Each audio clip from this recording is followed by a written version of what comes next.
പവാറിന്റെ മരണത്തിന് പിന്നാലെ ഭാര്യ സുനേന്ദ്ര പവാർ മഹാരാഷ്ട്ര ഉപമുഖ്യമന്ത്രിയായി സത്യപ്രതിജ്ഞ ചെയ്ത് അധികാരമേറ്റെടുത്തു കഴിഞ്ഞു. അജിത് പവാർ മരിച്ച് ആഴ്ച 1 തികയുന്നതിന് മുൻപ് നടന്ന സ്ഥാനാരോഹണത്തിനെതിരെ കോൺഗ്രസും ശിവസേന ഉദ്ധവ് പക്ഷവും രംഗത്ത് വന്നിരുന്നു. വിമാനാപകടം മനഃപൂർവ്വം സൃഷ്ടിച്ചതാണെന്നും അതിന് പിന്നിൽ ഗൂഢാലോചന നടന്നുവെന്നുമാണ് അവർ പറയുന്നത്. അതിന്റെ തെളിവുകളടക്കം പുറത്തുവിടുമെന്ന് കോൺഗ്രസ് പറയുമ്പോൾ മറാത്ത രാഷ്ട്രീയം തിളച്ചു മറിയുകയാണ്. 2 ആഴ്ച മുൻപ് ഒരു ബുധനാഴ്ചയാണ് മഹാരാഷ്ട്രയിലെ ബാരാമതിക്ക് സമീപമുണ്ടായ വിമാനാപകടത്തിലാണ് പവാറിന് ദാരുണാന്ത്യം സംഭവിച്ചത്. പിന്നാലെ 48 മണിക്കൂറിന് ശേഷം ഭാര്യ സുനേന്ദ്ര പവാർ മഹാരാഷ്ട്ര ഉപമുഖ്യമന്ത്രിയായി സത്യപ്രതിജ്ഞ ചെയ്തു കഴിഞ്ഞു.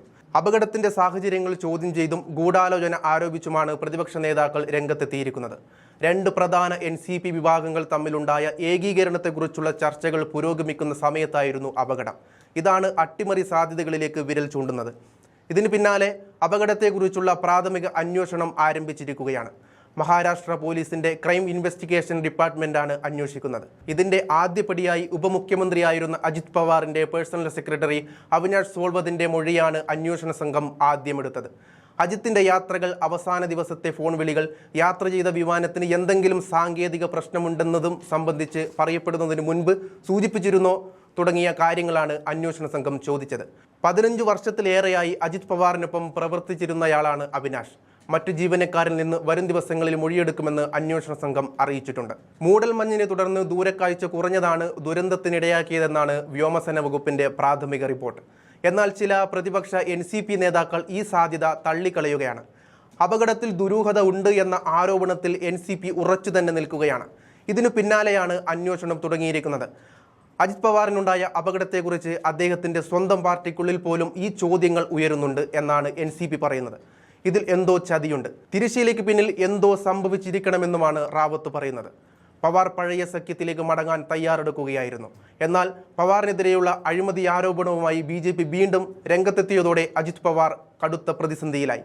പിന്നീട് ദുരൂഹമായ അപകടം സംഭവിച്ച് എന്നേക്കുമായി അജിത് പവാർ ഓർമ്മയായി. ഇക്കാരണങ്ങൾ ചൂണ്ടിക്കാട്ടിയാണ് അപകടത്തിൽ അട്ടിമറി നടന്നിട്ടുണ്ടോ എന്ന് NCP സംശയിക്കുന്നത്. കുറച്ച് ദിവസങ്ങൾക്ക് മുൻപ് BJP നേതാക്കളെക്കുറിച്ചുള്ള ചില ഫയലുകൾ ഉണ്ടെന്ന് അജിത് പവാർ ഒരു പ്രസ്താവന നടത്തിയിരുന്നു. അജിത് പവാർ ആ ബോംബ് പൊട്ടിച്ചിരുന്നുവെങ്കിൽ ഒരുപക്ഷെ NCP സർക്കാർ തന്നെ താഴെ വീഴുമായിരുന്നു എന്നാണ് ഇപ്പോൾ വാർത്തകൾ വരുന്നത്. ഇതിന് പിന്നാലെയുള്ള മരണത്തിൽ ദുരൂഹത നിഴലിക്കുകയാണ്. വിഷയം പാർലമെന്റിൽ ഉന്നയിച്ച് ഉന്നതതല അന്വേഷണം ആവശ്യപ്പെടുമെന്ന് കോൺഗ്രസും അറിയിച്ചിട്ടുണ്ട്.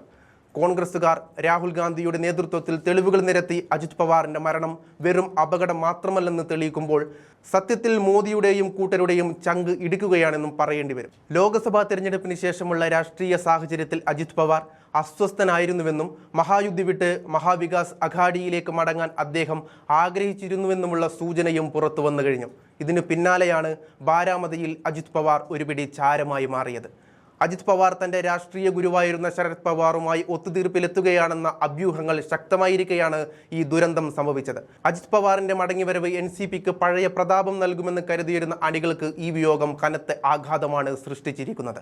അതേസമയം അർഹരായ സ്ത്രീകൾക്ക് പ്രതിമാസം 1500 രൂപ നൽകുന്ന സംസ്ഥാന സർക്കാരിന്റെ ലഡ്കി ബഹിൻ പദ്ധതിക്ക് അജിത് പവാറിന്റെ പേര് നൽകണമെന്ന് NCP നേതാക്കളുടെ ആവശ്യം പരിഗണിക്കാമെന്നാണ് BJP അറിയിച്ചിട്ടുള്ളത്.